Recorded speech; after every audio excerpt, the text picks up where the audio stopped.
Good morning, tubers. Matt M. Roy back once again. Long time no see, right?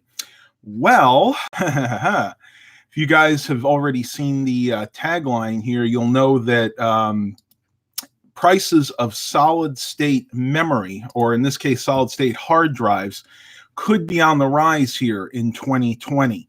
Now, this is not something that I am thrilled about, to be honest with you, as a person that rebuilds computers and uses solid state hard drives on a pretty normal basis. This is going to affect me considerably. Now, there are a lot of reasons why this is happening. But the main reason that the solid state hard drives are going to be increasing in price is the fact that NAND memory, the actual memory that is used in most modern SSDs, including this Western Digital Blue drive that I have here, are going up 40%. Now, I've actually shared a link to the website that I'm getting this information on. That's down in the description. But basically, the website is hothardware.com.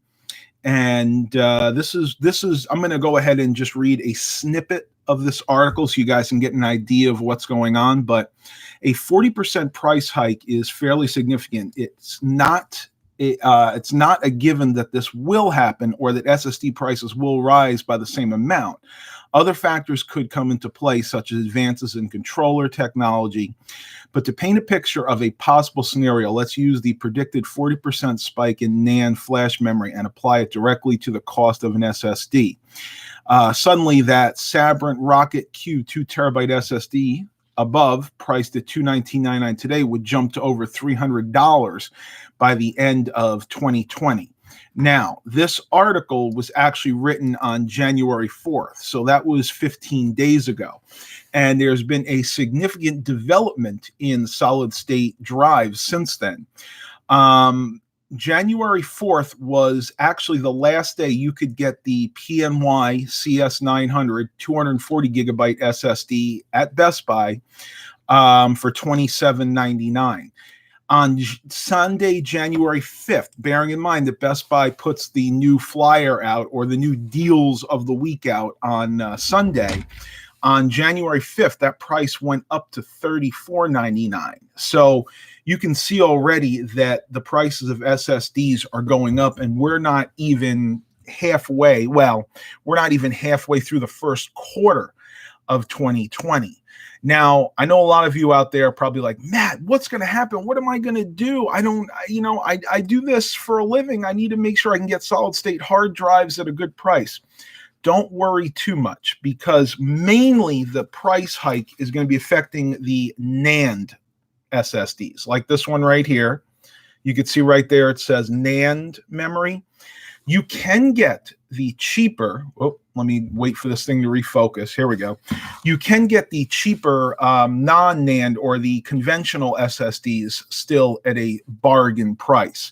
But again, other things can happen as well. We're also talking about changes, like they said, in the controllers. They improve the technology to make response time faster. They speed up the bus technology, and all that could mean a significant increase in the price of solid state hard drives, especially towards the tail end of 2020. So what are my recommendations? Well, there are still some good deals out there to be had. If you peruse Amazon, Newegg, and even if you look at some of your local circulars, Walmart has some of these 500 gig Western Digital Blue SSDs, I believe, for $64.99. They used to be $99.99. And you can get the 240 gig version for, I think, $43.99 now. So you're almost better off just going with the 500 gigabyte hard drive, or I should say the SSD drive. So what do we got? We got 6 people here right now. I want to get some feedback. Those of you that are there, I see George Blakely and I386 are here. Good, happy Sunday morning to you out there as well.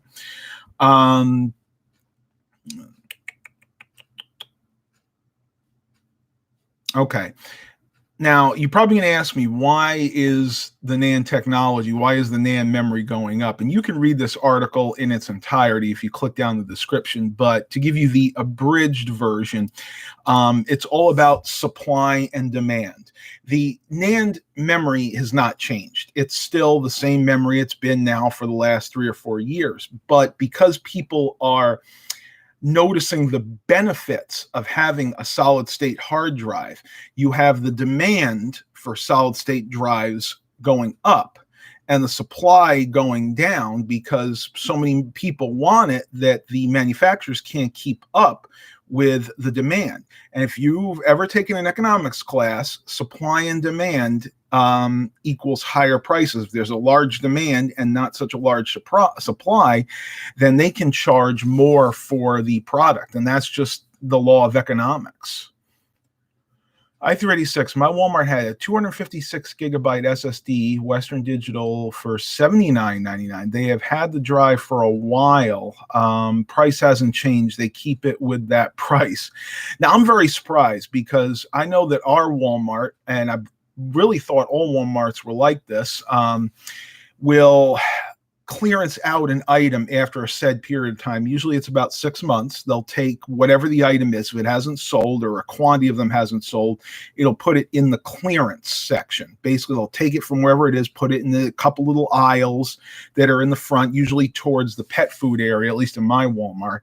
And they'll put a clearance price on it. And what'll happen is every 2 weeks, the computer will systematically lower that clearance price. That's why I always recommend, if you go to Walmart, bring your cell phone with you. And if you have a smartphone, make sure you download the Walmart app, because you can scan that product and find out if it's at a deeper clearance price than it's actually marked, because a lot of times the Walmart associates can't get to it fast enough to mark it down. The computer will actually mark it down before they actually put the new clearance price on there.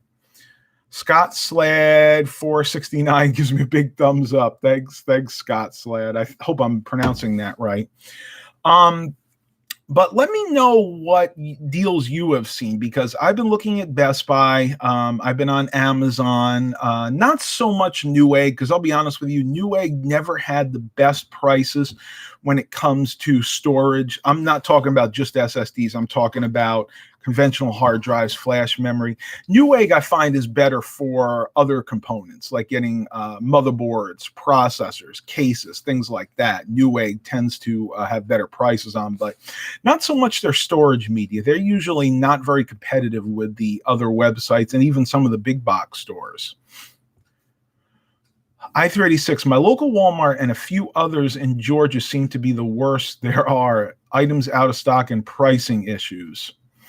Yeah, it almost seems to me like they're not connected with the system, because every Walmart is supposed to be connected for inventory purposes, and that's why they're supposed to be able to clearance these items out in a hurry if need be.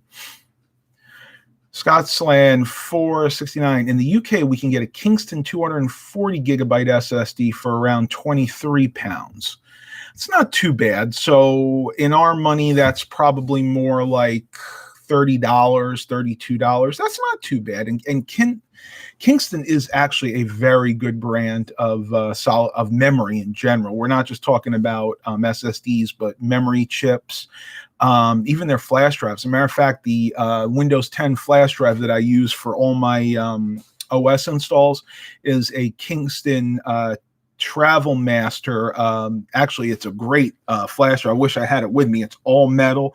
I've had it for years. My buddy Jeff gave it to me probably 2 or 3 years ago, and all I do is every like 2 or 3 months I download the new Windows Media Creation tool and reinstall Windows on it. It's a trooper. I would have to say that Kingston flash drive has probably done 500 to 1,000 Windows 10 installs and still going strong. Yeah, there you go. About $30.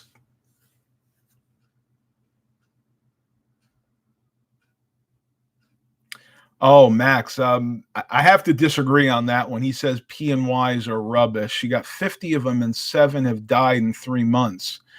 That's interesting, though. I've been using for the longest time now the PNY CS900s, specifically the 240 gigabyte solid state hard drives.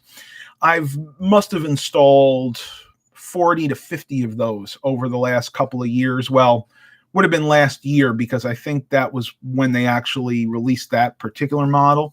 And I've never had any problems at all with them. No error rates, no data corruption, anything like that at all. That is possible. I've had bad batches of not SSDs, but back in the day when I used to buy hard drives in bulk, more specifically, they were the Maxter Diamond Max hard drives. I would get bad batches of those, and then that's when I switched over to Seagates for a while, and ultimately just went with Western Digital drives. But I wouldn't worry too much about PNY. PNY used to be a very iffy company. When I worked at Best Buy in the late 2000s, we're talking like 2006 to like 2010. We had gotten a lot of PNY memory. Back then it would have been like DDR1, DDR2 RAM, and it was very unreliable. We had people coming back all the time returning it, but PNY has evolved over the years, and their products have increased in quality significantly. By the way, I got a new coffee mug. I was getting tired of the what was it, the copper mugs, because I couldn't fit it under my Keurig. So I was in the thrift store yesterday and I picked this up. These are double insulated, and I can't remember what the name of the company is. If I figure it out later, I'll go ahead and put it in the comments. But what's nice about this is this holds 17 ounces, so this will hold a full mug size of the Keurig brew. Double insulated, which means you can keep your drinks hot in these things for up to 12 hours. And you don't necessarily have to get a specific brand, though. If you're looking for one, make sure you get one that's double insulated, because it'll actually seal on top. You can see this kind of sliding mechanism here. Once that's closed, that'll keep your hot drinks hot and your cold drinks cold for up to 12 hours. Not to change the subject, and I'm not getting paid. This is not like a paid product placement, but these things are really good. And I drink a lot of coffee, probably a lot more than I should. But you know what? It keeps me awake during the day. All right, so we got 12 people here, 2 likes. Remember to click that like button if you like these videos. And super chats are enabled. So if you like what I'm doing here and you want to leave a small tip, I only ask a small amount. Don't do any big, huge amounts. But if you like what I'm doing, you're always welcome to leave a tip. Let me look up here. There was one other thing. Let me go back to Best Buy's website here.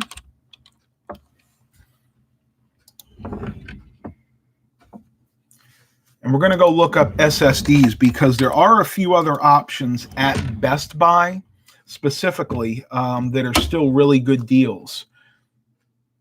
Okay.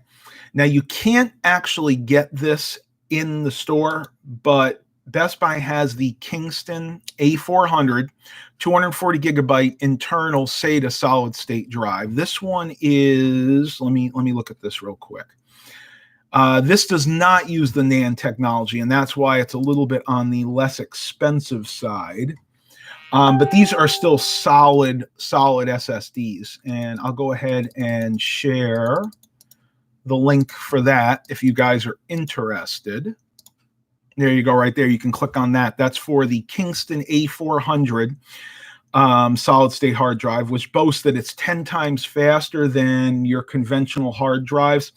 I don't know about that. It really depends on the computer that you're using the solid state hard drive in. I've had a lot of questions about that, because a lot of people seem to think that the SSD is the magic elixir that they need to bring their old computer into the modern standards. In other words, totally speed up your old Celeron laptop to what basically a brand new computer could do. That's not necessarily the case. True, putting an SSD in almost any computer is going to give you a speed boost of at least 20%, but you still may have a bottleneck elsewhere. A lot of times it's the processor. The memory itself, like the RAM, if you're using an older system that has DDR2, that can only process memory so quickly, or process information so quickly through the memory. And of course, the big one is your SATA controller. If you have an older computer that has something like a SATA 2 or even an older SATA 3 controller in it, you're going to be limited by the bus. In other words, I have a great analogy for that.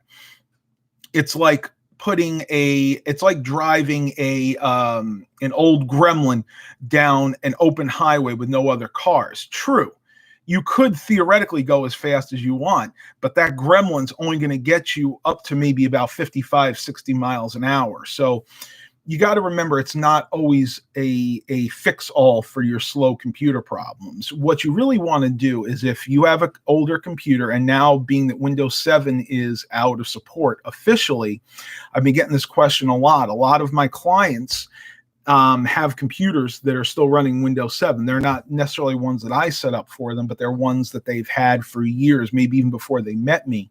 Now they're looking to upgrade. And the first question I get is, well, can we upgrade this to Windows 10? And I say, yeah, theoretically, any computer can be upgraded, but is it worth putting the money into? And I would say for them, like, 60% of the time, if it's a Windows 7 computer, they're better off just buying a new system or getting a computer that's already been refurbished, because at the very least, you're looking at upgrading the memory, probably the hard drive, and maybe even the processor. And of course, if it has an integrated video card, anything older than like Intel HD1 graphics, then you almost have to upgrade the video card, because Windows 10 theoretically may support it, but it's not going to run properly. I3 says the price is now $49. I checked and chose pickup today. I just looked, did not buy it, still overpriced. I agree. Just keep an eye on it. I'm pretty sure they're going to start marking it down. They almost have to. I386, SATA to ID adapter in an old Windows 98 computer, AMD K62. Not sure if it would work. I would not advise doing that, especially in a computer of that age. We're talking the K6 era, so we're going way back to the late 90s, very early 2000s. Well, no, late 90s. You're better off going with something like a compact flash card reader to boot your operating system off of. That would be more appropriate for that computer versus the SATA to IDE adapter. Max O'Neill, unless it has a Core 2 Duo at the very least with 4 gigs of RAM, then it needs to be binned for Windows 10. Absolutely. And I would even go as far as to say 8 gigabytes of RAM, because you can run Windows 10 with 4 gigs of RAM on something like an i series, like an i3, i5, i7. But if you're trying to run Windows 10 on a Core 2 with 4 gigs of RAM, it's not enough. You really need to bump that up to at least 8 gigs. But yes, that's like the bare minimum you'd ever want to have for a Windows 10 system. Now, it also depends on what Core 2 you have. Like my data backup rig right back there, that Dell Inspiron 530, that's packing a Core 2 Duo E8400, which runs at 3 gigahertz. Now that can easily handle Windows 10, no problem, especially since I put a SSD in that. But if you have an older Core 2, like a E6400 or maybe even like a 7400, which I think runs like at 2.6 gigahertz, then you're going to struggle a little bit, because the higher clock speed does help. And Windows 10 takes advantage of pretty much all the cores that you have. So if you had a quad core, that would be even better. And if you have an older system like that, you're better off going on eBay and buying something like a Core 2 quad, like a Q6600 or a Q8400, because they're really cheap. I mean, you can get them now for under $20, and it'll, in most cases, if you have a Core 2 Duo system, as long as you've upgraded the BIOS, then you'll be able to just swap the processors out and you'll be good to go. And believe it or not, even like I said, with a Core 2 quad, Windows 10 runs phenomenally with any one of those.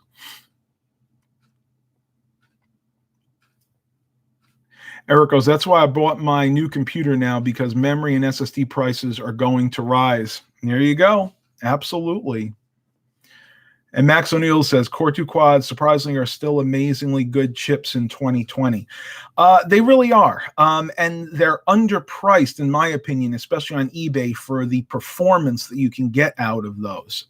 It really amazes me that processors that are now over a decade old, because the Core 2 and the Core 2, well, the Core 2 line in general was retired, I think, in 2009. So we're talking about processors that are over 10 years old that can still handle most modern tasks. As a matter of fact, I have a client that I set up with a computer that's got a Core 2 Quad Q6600, which I believe is a quad core, runs it like 2.66 gigahertz, plays games like Fortnite, World of Warcraft, very modern games. Now, granted, he does have a GTX 1060 Ti in there, but it runs flawlessly. So yeah, I mean, if you're looking for a computer on the cheap, definitely think about going with a Core 2 Quad.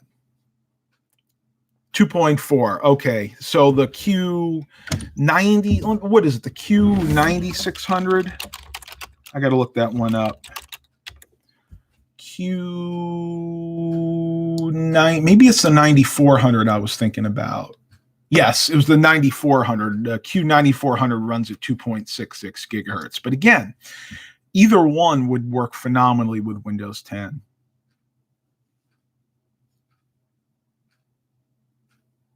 No, I never did. You did a little tape trick on the Q6600 where you can overclock it to 3 gigahertz. No, I'll have to look that one up. I used to overclock processors back in the day, but I really don't anymore because it's really not necessary. You tend to wear them out quicker, especially when you're overclocking them. And with the price of CPUs now, there's really no point. Most people can afford the processor that they need to get the performance without actually having to overclock. Oh, it's so good. Maxwell House Max, double, actually 1.75% the caffeine. So this has almost 2 times the caffeine of normal coffee. That's how at 9:42 a.m. on a Sunday morning, I can do a live stream.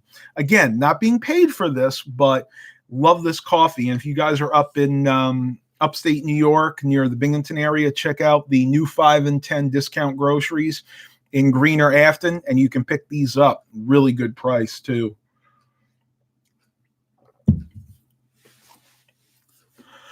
Eric goes, it's funny. My last few processors were great overclockers, but I never overclocked them. Yeah, again, I never found a need to.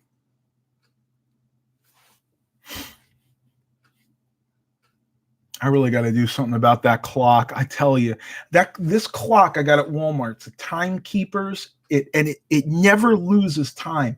I've had that up there for like 2 years, and I've never had to reset the time. But man, has that got a loud motor. I'm laying in bed at night, and if I don't have my stereo on, which I usually do, I just keep hearing tick tock, tick tock, tick tock, kind of like the telltale heart. Enough to drive you crazy.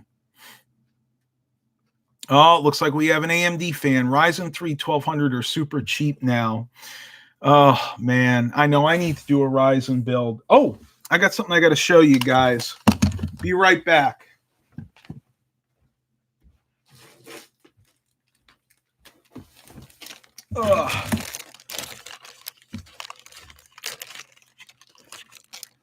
Wow. Could not get these headphones on. Okay. So I made a trip yesterday to my fairly local Goodwill retail center. And they used to call it a distribution center, but now it's just a retail center where they have the computer center. They have like a regular Goodwill shop, like where you just get the regular goods. And then towards the back, they have the bulk goods section where they bring out these huge bins and you actually buy things, but you buy it by the pound. So if you're looking to get clothes real cheap, that's a great way to do it. You could fill up your cart with clothes and maybe get out of there for $20. So what I went to, well, you guys can probably guess, where did I go? Yeah, that's right. I went to the computer center. And I picked up on some goodies here. So This is going to be the thrift store technology haul portion of this vlog or this live stream, because you guys always seem to like it when I show you what I pick up at these thrift stores. So I got a couple of CPUs here. This first one, I don't know if I can get in here to read it. This one I got for $9.99. This is a second gen i5. This is the good old i5 2400. There you go. i5 2400. I got to clean it off. I don't actually have a computer to put this in yet, but I get a lot of systems that'll take Sandy Bridge i5. So that was a great score. That's going to be going into a customer build more likely than not. Next, I picked up something that's really, really cool. I can't wait to put this in probably one of my computers. This is also a Sandy Bridge processor, second gen, but there you go. i7 2600. This one I paid up a little bit. This one I paid $20 for, and I thought that was worth every penny for a second gen i7. This will be going in a personal build more likely than not. So picked up those two processors. And the nice thing about the Goodwill Retail Center, at least the computer center in there, is everything is guaranteed. It's supposedly all checked out before you buy it. But if you do buy something that is defective, you have I believe it's either 3 or 4 weeks. I think it's a month. You keep the receipt, you bring it back, and they won't give you your money back, but they will give you store credit. So that's a nice touch. So for what I paid for that, definitely a good deal. Eric goes, literally you can throw anything in a 2700 and it won't even sweat. Just remember to turn on XMP in the BIOS or your RAM will run slower. Thank you for that tip. I would have forgotten to do that, by the way. Okay, so moving on. Nothing too special here. I picked up a stack of DDR3 memory at the Goodwill Computer Center. DDR3 memory, these are 2 gig sticks, and you can get those for, I want to say it's $5, $4.99 each. And they're not really matched, but it doesn't matter. They'll work just fine in customer systems. I have a Nanya, a Hynix, a Nanya, another Nanya. So I do have a matched pair at least, and then a pair, and then one lowly stick of Samsung memory there. But again, for PC builds, it really doesn't matter, at least the kind that I'm doing, as long as the latency and the speed is the same, which in this case they all are, then you're good to go. A lot of people say, yeah, but you really want to have matched memory so you don't have any memory issues or packet collides. Doesn't matter. It really doesn't. Max O'Neill goes, DDR3 are so expensive over here. 4 gigs like 19 pounds unless it's ECC, which is server memory. Yeah, that's why when I find a place that I can get it really cheap, I buy as much as I possibly can. And last but not least, yeah, I kind of overpaid a little bit for this, but I wanted it. This is probably going to be paired with the Core i7 for a personal build of my own. I have a matched pair of G-Skill Ripjaw X DDR3 memory sticks. These are DDR3 1600 CL10101030 at 1.50 volts. And this is a 16 gig kit. So these are 8 gigabytes each. So more likely than not, going to pair that with, if I can grab it, the i7 there. I'm going to put those to the side. And then all I got to find is a motherboard, because I already have the hard drive, the video card, and all that. I just need to find a motherboard, and yeah, I'm good to go. Oh, it looks like we had a side chat going with Max O'Neill and Eric. I don't mind that at all. If you guys want to talk amongst yourselves, as long as everybody's civil to each other, that's fine with me. So we got 12 watchers and 4 likes. Awesome. Please make sure, if you really do like these live streams, please at the very least click that like button so you know what I'm doing. I know a few of you out there have been talking about wanting more vlogs, and yes, I'm going to try to get to doing more vlogs in the near future. For those of you that don't know, my father is recovering from rotator cuff surgery, so I've had to take on a lot more responsibilities around the house as it pertains to, helping him do his exercises, doing chores. So unfortunately, vlogs have not really been possible. But now that he's on the mend and everything's looking up, I should be able to get some more vlogs in. We're going to probably end this here in just a couple of minutes. I know we're a little bit off topic, but that's fine as long as we're staying on the technology side of things. We got 12 watchers. Okay.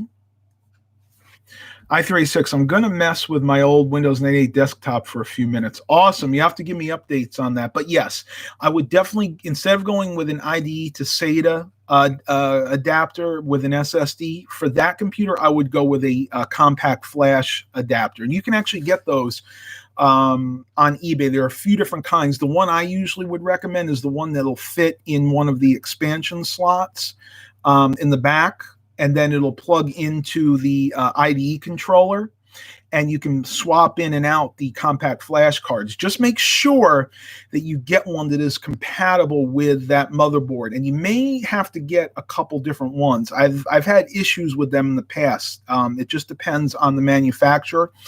They're really, really cheap on eBay. I've seen them for like $3, $4 a piece. So what I would recommend doing is buying 2 or 3 different ones and just trying them out, to find out which one works the best. And when you install it, your BIOS should see that as a regular hard drive. So what you'll be doing is you'll just install Windows 98 to the compact flash card.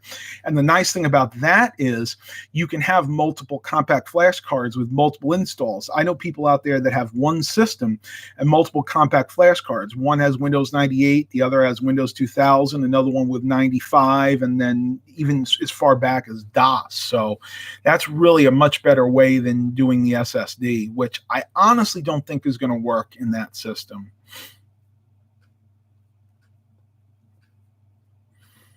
I had that same problem, i386, with the background noise. That's why I upgraded to the Yeti Blue Blackout mic, and I went ahead and actually, I don't know if you guys can see it or not. I'm going to go move the camera, but you see this little microfiber cloth. I wrapped that around the base there, so it kind of cuts down a little bit more on the noise. It's not perfect, but it definitely helps out quite a bit.